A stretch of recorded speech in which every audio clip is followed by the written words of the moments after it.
여러분 안녕하세요. 오늘도 수요 말씀 묵상 시간이 되었습니다. 오늘부터 우리가 창세기의 말씀을 나누게 되었는데, 창세기의 말씀 나누면서 믿음의 길에 대해서, 그리고 하나님에 대해서, 하나님의 선하신 뜻에 대해서 같이 나누게 되기를 원합니다.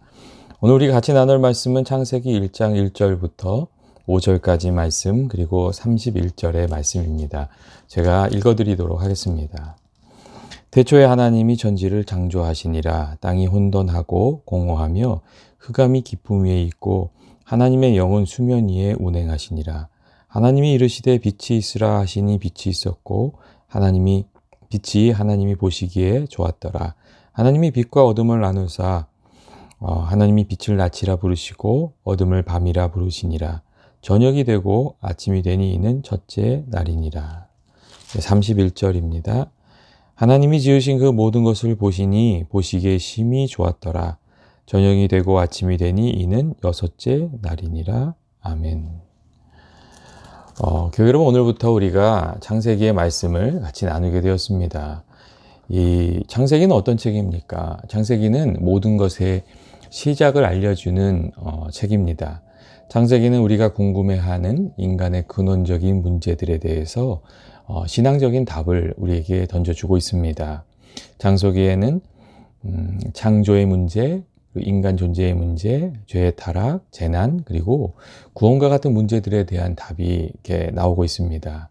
물론 이런 문제를 서술하여 전달하는 방식이 오늘날의 이 과학적인 방식과는 좀 같지 않기 때문에 많은 오해가 있기도 합니다. 하지만 중요한 것은 그 안에 진실이 담겨져 있다는 겁니다. 사실 성경의 많은 이야기들이 그러했습니다. 계몽주의를 거치면서 성경의 많은 내용들이 의심을 받았습니다. 그런데 고고학이 발달하면서 아브라함 그 시기까지의 이야기들은 그래도 사실로 존재하는 것으로 받아들여지게 되었습니다. 여전히 확실히 확인할 수 없는 창세기 이야기들이 많이 있지만 이 아브라함의 존재나 족장들의 삶은 가상의 이야기가 아니라 실제로 있었던 사건으로 우리가 믿게 되었습니다. 창세기는 크게 두 부분으로 나누어지는데 1장부터 11장까지를 원역사로 부르고 12장부터 50장을 족장사라고 이렇게 부르고 있습니다.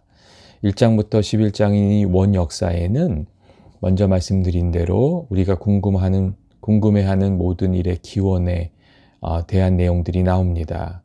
만물은 어떻게 존재하게 되었는지, 또 인간은 어떤 존재인지, 인간의 삶 속에 있는 고통의 이유는 무엇인지, 또 민족들은 어떻게 형성이 되었는지, 그런 주제들이 이 원역사에서 다루어집니다.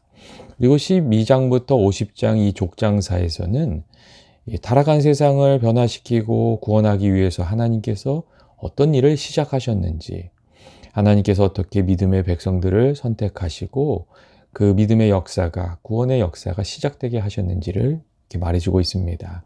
다시 말하면 원역사는 인류 역사의 기원을 다루고 이 족장사에서는 구원의 계보가 어떻게 시작되었는지를 다루고 있다고 그렇게 말씀드릴 수가 있습니다.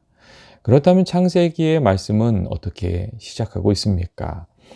창세기는 태초에 하나님이 천지를 창조하시니라 하는 놀라운 말씀으로, 놀라운 선포로 창세기를 시작하고 있습니다. 이 말씀은 아주 짧은 구절이지만 그 안에 아주 중요한 메시지를 담고 있는데, 그 첫째는 하나님께서 살아계신다는, 하나님이 존재하신다는 것입니다. 사람들 중에는 우리의 눈으로 하나님을 볼 수 없기 때문에 하나님의 존재를 의심하고 부정하면서 살아가는 이들이 있습니다. 이들은 마치 하나님 부정하는 것을 지성의 상징인 것처럼 생각하기도 합니다. 그런데 성경은 그런 것이 아니라고, 하나님은 살아계시고 또 하나님은 만물을 지으신 분이시고 또 역사를 주관하시는 분이시라고 우리에게 말해주고 있습니다. 시편 53편 1절 말씀을 보면 어리석은 자는 그의 마음에 이르기를 하나님이 없다 하도다 하는 말씀이 있습니다. 하나님 부정하는 것은 지성의 상징이 아니라 무지의 상징이라고 성경은 그렇게 말해주고 있습니다. 또한 하나님께서 살아계시고 또 만물을 창조하신 분이시라는 이 창세기 1장 1절의 그 말씀은 믿는 우리들에게는 너무도 귀한 그 복음의 복음과 같은 그런 말씀이 됩니다. 우리들의 삶에 어둠이 가득하고 감당할 수 없는 문제로 우리들의 마음이 이렇게 답답할 때에 이 만물을 지으신 하나님께서 계시고 또 그분이 우리를 긍휼히 여기시는 아버지시라는 것을 생각하게 되면 그보다 더 힘이 되는 것이 없기 때문에 그렇습니다. 여러분, 믿음의 사람들이 다 고난 중에 하나님을 바라보면서 그 마음에 힘을 얻어서 그 어두운 시간들을 이겨내지 않았습니까? 예전에 제가 잘 아는 집사님이 한 분 계셨는데 그분 사업을 하시다가 큰 어려움을 겪으셨습니다. 이 어려움을 또 겪게 되니 예전에 가까이 했던 이들이 다 등을 이렇게 돌리게 되고 또 사람들이 이렇게 배신하면서 그렇게 야속할 수가 없었다고 그렇게 이야기를 하셨습니다. 그런데 그때 그분이 예배당에 나오셔서 새벽마다 기도하시면서 힘을 얻었고 또 하나님께서 도와주셔서 그 어두운 시간을 잘 이겨내실 수가 있었습니다. 어려움이 있어도 우리가 하나님을 바라보면 하나님께서 또 우리를 도와주시고 그 안에서 우리가 힘을 얻어서 또 그 시간들을 잘 이겨낼 수 있게 됩니다. 그리고 또 그렇게 살았던 대표적인 성경의 인물이 다윗 아닙니까? 시편 3편 말씀을 보면 이 다윗이 자신의 아들 압살롬에게 쫓겨서 그 목숨이 위태로울 때 이렇게 하나님께 고백하는 그런 말들이 있습니다. 시편 3편에 다윗이 이런 말을 합니다. 내가 나의 목소리로 여호와께 부르짖으니 그의 성산에서 응답하시는도다. 내가 누워 자고 깨었으니 여호와께서 나를 붙드심이로다. 천만인이 나를 에워싸 진친다 하여도 나는 두려워하지 아니하리이다. 그렇게 말하는 구절이 있습니다. 다윗이 정말 하나님을 의지하며 그 고난의 시간, 어려운 시간, 어둠의 시간을 이겨나갈 수 있었던 겁니다. 그리고 이러한 점은 누구에게나 다 마찬가지입니다. 살아계신 하나님을 믿고 믿음으로 우리가 살아가면 하나님께서 우리들을 도와주시기 때문에 그렇습니다. 그리고 하나님 붙들면 하나님께서 우리를 도와주신다는 것은 이 성경 전체를 관통하고 있는 귀한 하나님의 말씀입니다. 둘째로 태초에 하나님이 만물을, 천지를 창조하셨다는 그 말씀에는 이 세상이 존재하는 것이 우연이 아니라 하나님의 뜻에 의해서 하나님의 손에 의해서 지어진 것이라는 그런 의미가 담겨져 있습니다. 우리가 살아가면서 창조인가 진화인가에 대해서 논쟁이 빈번하게 일어나지 않습니까? 그리고 세상은 진화라는 쪽에 힘을 이렇게 더해주고 있습니다. 그리고 이 진화라는 말이 사실 어떻게 들어보면 굉장히 과학적인 것처럼 들립니다. 그런데 이 진화라는 말을 가만히 다 따져보면 우연이 되었다는 의미가 거기에 담겨 있습니다. 만물의 시작이 우연이 되었다는 그런 이야기입니다. 예전에 만유인력의 법칙을 발견했던 아이작 뉴턴이 한 번은 우주를 연구하면서 이 태양계의 모형을 정교하게 만들었습니다. 태양을 중심으로 지구가 공전과 자전을 하면서 자동적으로 돌아가는 그런 모형을 만든 겁니다. 한 무신론자가 이 뉴턴에게 방문했는데 그것을 보고 아주 감탄을 하면서 그렇게 이야기했다고 합니다. 아, 당신은 정말 대단한, 정말 놀라운 과학자라고 어떻게 이렇게 이런 것들을 만들 수 있었는지 모르겠다고 이렇게 막 감탄을 했다고 합니다. 그랬더니 그 말을 들은 뉴턴이 아니라고, 이거 그냥 만들어진 거라고 그렇게 대답을 했습니다. 그리고 이 얘기를 들은 친구가 너무 의아한 표정으로 무슨 소리냐고, 이게 그냥 만들어진 거라니 무슨 말을 하는 거냐고 그렇게 물었더니 그때 뉴턴이 이 믿지 않는 친구에게 이런 이야기를 해주더랍니다. 자네는 태양계 모형 하나도 누군가 만들었다고 믿는 사람이면서 어떻게 저 끝없는 우주가 그냥 생겨났다고 믿으면서 살아가는 것이냐고 그렇게 이야기를 해주었다고 합니다. 이 사람들은 자꾸 모든 것을 지으신 하나님을 부정하려고 합니다. 하지만 정작 모든 것이 시작이 어떻게 된 것이냐고 물으면 거기에 대한 답을 잘 하지 못합니다. 특별히 아무것도 없는 것에서부터 어떻게 생명이 생겨날 수 있는 것인지 묻는 질문에 대해서는 답을 하지 못합니다. 인간은 아주 작은 생명 하나도 창조할 수가 없는 존재입니다. 오늘 말씀은 하나님께서 모든 만물을, 생명을 창조하셨다고 말해주고 있습니다. 그리고 히브리서 3장 4절 말씀을 보면 이런 말씀도 있습니다. 집마다 지은 이가 있으니 만물을 지으신 이는 하나님이시라고 그렇게 말씀해 주는 말씀이 있습니다. 그리고 하나님께서 만물을 지으셨다는 이 말씀은 하나님께서 우리에게 어떤 존재이며 우리가 하나님 앞에서 하나님을 어떻게 섬겨야 하는지도 우리에게 가르쳐주고 있습니다. 하나님이 정말 찬송과 영광을 받기에 합당하신 분이라는 메시지도 우리에게 전해주고 있습니다.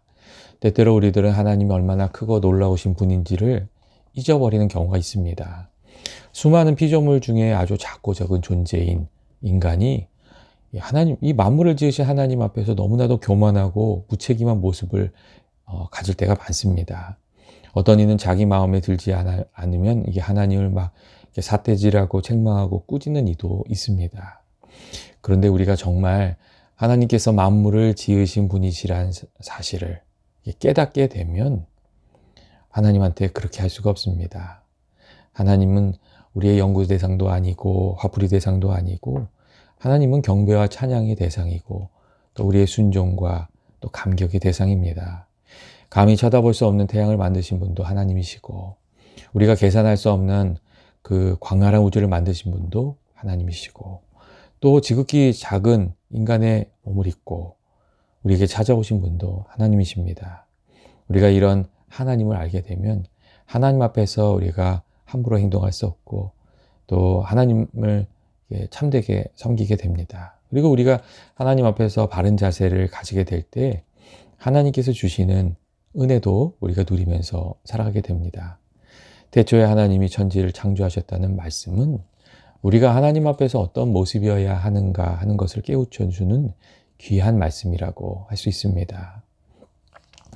셋째로 우리가 오늘 함께 읽은 말씀을 통해서 알 수 있는 것은 하나님께서 하시는 그 창조는 만물의 질서를 부여하시고 그리고 아름다움을 만들어 가시는 것이라는 것을 우리가 알 수가 있습니다. 2절의 말씀을 보면 하나님께서 만물을 지으시기 전의 상황이 어떠한지 우리가 알 수가 있습니다. 땅이 혼돈하고 공허하며 흑암의 깊음 위에 있었다는 이 창조 전의 상황이 어떠했는지 우리가 알 수가 있습니다. 그런데 그러한 때에 하나님께서 말씀하시니 혼돈 가운데 질서가 생기고 공허한 가운데 의미가 생기고 어두운 것이 밝아지고 만물이 아름답게 변해가기 시작했다는 겁니다. 하나님께서 빛이 있으라 하시니 빛이 있었고 세상이 정말 아름답게 되었습니다. 성경은 그 빛이 하나님이 보시기에 좋았다고 아름다웠다고 그렇게 말씀해주고 있습니다. 그리고 하나님께서는 땅과 바다를 만드신 후에도 그리고 땅 위의 풀과 각기 종류대로 채소와 열매 맺는 나무를 만드셨을 때에도 하늘의 별과 광명을 만드셨을 때에도 그리고 바다와 땅의 짐승들을 만드셨을 때에도 보기에 좋았다고 아름다웠다고 그렇게 말씀을 하셨습니다. 그리고 온 만물을 다 지으신 후에 보시기에 좋았다고 또 그렇게 말씀해 주셨습니다. 하나님께서는 그 말씀으로 이 만물을 이렇게 아름답게 창조하셨던 것입니다. 그렇기 때문에 이 하나님의 영이 하나님의 말씀이 우리 안에 임하면 일어나는 일들이 있는데 그것은 무질서한 곳에 질서가 잡히고 아름답게 변하게 되는 겁니다. 우리 마음에 하나님의 영이 임하면 우리의 마음이 차분해지고 사리가 밝아지고 질서가 생기고 아름다워집니다. 우리 가정에 하나님의 영이 임하면 가정이 밝아지고 얽혀있던 문제들이 풀어지고 그 가정이 아름다워집니다. 사람들의 관계도 마찬가지고 세상도 마찬가지입니다. 하나님의 영이 임하는 곳마다 하나님의 말씀이 임하는 곳마다 질서가 생기고 자유가 생기고 또 아름답게 됩니다. 하나님의 영으로 충만하면 모든 것을 아름답게 만드시는 하나님의 그 창조가 우리 안에 이렇게 일어나게 되는 겁니다. 반면에 하나님이 안 계신 곳에는 어떤 일이 일어난 겁니까? 하나님이 계시지 않는 곳에는 혼란과 무질서가 일어나게 되고 부패한 일들이 일어나게 되고 죄와 어둠이 가득하게 됩니다. 우리의 마음에서 하나님이 떠나시면 우리 마음이 어두워지고 또 가정도 사회도 교회도 하나님의 영이 떠나시고 또 우리가 하나님이 세우신 질서에서 그 말씀에서 벗어나게 되면 모든 것이 다 어두워지고 조금씩 조금씩 망가지게 되어 있습니다. 예전에 아이에게 어떤 분이 좀 비싼 장난감을 사주셨대요. 그 장난감이 이렇게 말로 하면은 그 장난감이 반응을 하는 거예요. 그리고 장난감을 이렇게 두들겨주면 또 그 장난감이 이렇게 반응을 하는 거예요. 그런 장난감 로봇을 이렇게 사주셨대요. 그런데 그것을 선물로 받은 아이가 매뉴얼을 무시하고 자기 마음대로 가지고 노는 거예요. 아이들이 그렇잖아요. 던지기도 하고, 그리고 아무데나 막 던져놓고, 거기에다 물속에다도 집어넣고, 뜯어보고, 비틀어보고. 결국 귀한 장난감이었는데 얼마 지나지 않아서 그게 다 망가지고 말았다고 합니다. 그런데 이 하나님께서 우리에게 주신 것들이 좀 다 비슷한 점이 있습니다. 이 하나님께서 만드실 때 정해놓으신 그 설명서대로 매뉴얼대로 우리가 사용하지 않으면 처음에는 그것이 참 재밌고 즐거운 것 같은데 결국 그것이 다 망가지고 맙니다. 그렇기 때문에 하나님께서 우리에게 주신 것들을 하나님 정해 주신 대로 그 하나님 매뉴얼대로 우리가 좀 사용하는 것, 우리 자신도 그렇게 사용하고 자연도 그렇게 사용하고 이렇게 좀 이렇게 하나님 만들어 주신 것을 매뉴얼대로 하나님 말씀대로 이렇게 사용하면서 살아가는 좀 지혜가 우리에게 필요합니다. 마지막으로 오늘 성경의 말씀은 이 만물을 새롭게 하시는 하나님의 그 말씀의 능력에 대해서 우리에게 이렇게 알려주고 있습니다. 하나님께서 말씀하실 때마다 만물이 새롭게 창조가 되었습니다. 빛이 있으라 하시니 빛이 있었고 또 하나님께서 말씀하신 대로 만물이 존재하게 되었습니다. 이 창조의 이야기는 하나님의 말씀 속에 있는 하나님의 권능을 우리들에게 잘 보여주고 있습니다. 그리고 그러한 말씀의 권능을 예수님께서 이 땅에 찾아오셔서 우리에게 다시 보여주셨고 이 하나님의 말씀으로 살아가라고 우리에게 또 가르쳐 주셨습니다. 예수님께서 문둥병자에게 손을 대시면서 내가 원하노니 깨끗함을 받으라 하시니 문둥병자가 깨끗함을 받았고 거친 풍랑이 올 때 바람과 바다를 꾸짖으시니 아주 잔잔하게 되었습니다. 그리고 죽은 지 나흘이나 되었던 그 나사로의 무덤을 향해서 나사로야 나오너라 이렇게 말씀하시자 이 나사로가 다시 살아나서 무덤에서 나오는 귀한 그 역사가 있었습니다. 예수님께서는 하나님의 말씀에 능력이 있는 것을 우리에게 보여주셨고 예수님의 말씀으로 하나님 말씀으로 우리가 살아야 한다는 것도 이렇게 보여주셨습니다. 하나님의 귀한 말씀이 우리 안에 임하면 우리가 하나님의 귀한 말씀을 우리 마음속에 품고 살아가면 그 말씀이 우리들의 삶을 바꿔내는 또 우리들의 말씀을 든든하게 만들어주는 힘과 능력이 됩니다. 우리들의 마음 가운데 하나님의 말씀이 임하면 어두운 마음이 밝아지고 또 우리 가운데 하나님의 말씀이 임하면 그 말씀과 성령께서 같이 역사하여 주셔서 우리들의 마음을 담대하게 만들어 주시고 또 지혜롭게 만들어 주시고 능력 있게 만들어 주십니다. 그리고 우리가 말씀에 순종해서 살아가면 그 말씀이 우리들의 삶을 바꾸는 정말 참된 능력이 되는 것을 우리가 알게 됩니다. 그렇기 때문에 우리가 어떤 말씀을 마음속에 품고 살아가는가 하는 것이 참 중요합니다. 여러분은 어떤 말씀을 마음속에 품고 살아가고 있습니까? 우리의 마음을 흔들어서 넘어지게 하고 상처를 주는 사람들이 우리들에게 심어주는 그런 말들을 마음에 품고 살아가는 겁니까? 아니면 우리를 사랑하시고 우리를 복되고 아름답게 하시려는 이 하나님의 말씀을 우리들의 마음에 품고 살아가는 것입니까? 우리가 어떤 말을 마음속에 품고 살아가는가 하는 것이 정말 우리들의 삶에 참 중요한 일이 됩니다. 하나님의 말씀을 마음에 품고 살 때 그 말씀이 성령과 함께 역사하여 주셔서 만물을 새롭게 하여 주시는 하나님의 귀한 은혜를 우리가 누리면서 살아가게 될 줄로 믿습니다.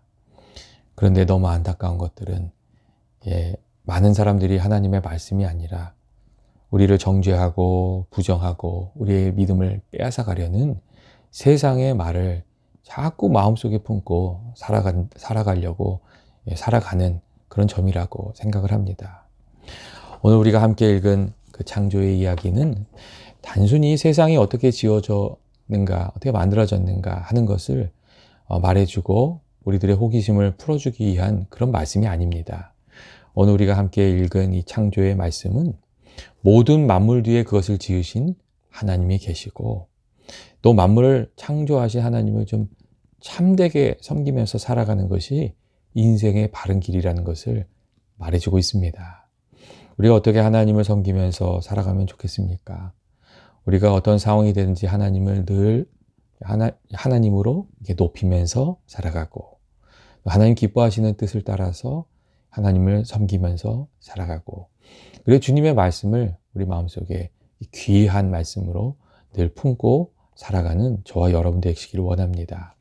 그렇게 우리가 우리들의 삶에 하나님을 높이면서 살아가면 하나님께서 우리와 함께 해주시고 또 우리들의 삶도 주님께서 높여주시리라고 믿습니다.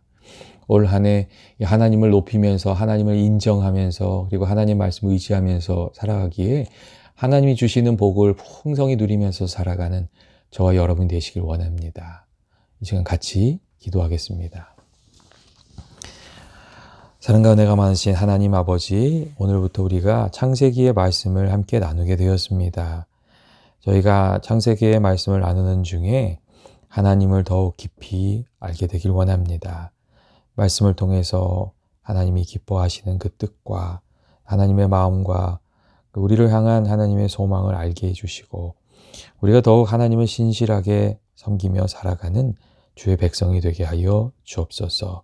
특별히 하나님께서 주신 약속의 말씀을 마음속에 품고 또 그 말씀에 순종하며 살아가기에 주님이 베풀어 주시는 그 은혜를 풍성히 누리며 살아가는 저희 모두가 되게 하여 주옵소서. 예수님의 이름으로 기도합니다. 아멘. 교회 여러분, 오늘부터 우리가 창세기의 말씀을 이렇게 같이 묵상하게 되었습니다. 말씀을 하나하나 이렇게 묵상하면서 하나님이 어떤 분이신지 하나님의 마음을 좀 살피면서 이 말씀들 배워가게 되기를 원합니다. 오늘 하루도 수고 많으셨습니다. 하나님께서 피곤함을 다 이렇게 회복시켜 주시고 새 힘 주셔서 또 내일 하루도 복된 하루 살아가게 되시기를 원합니다. 다음 시간에 다시 또 만나겠습니다.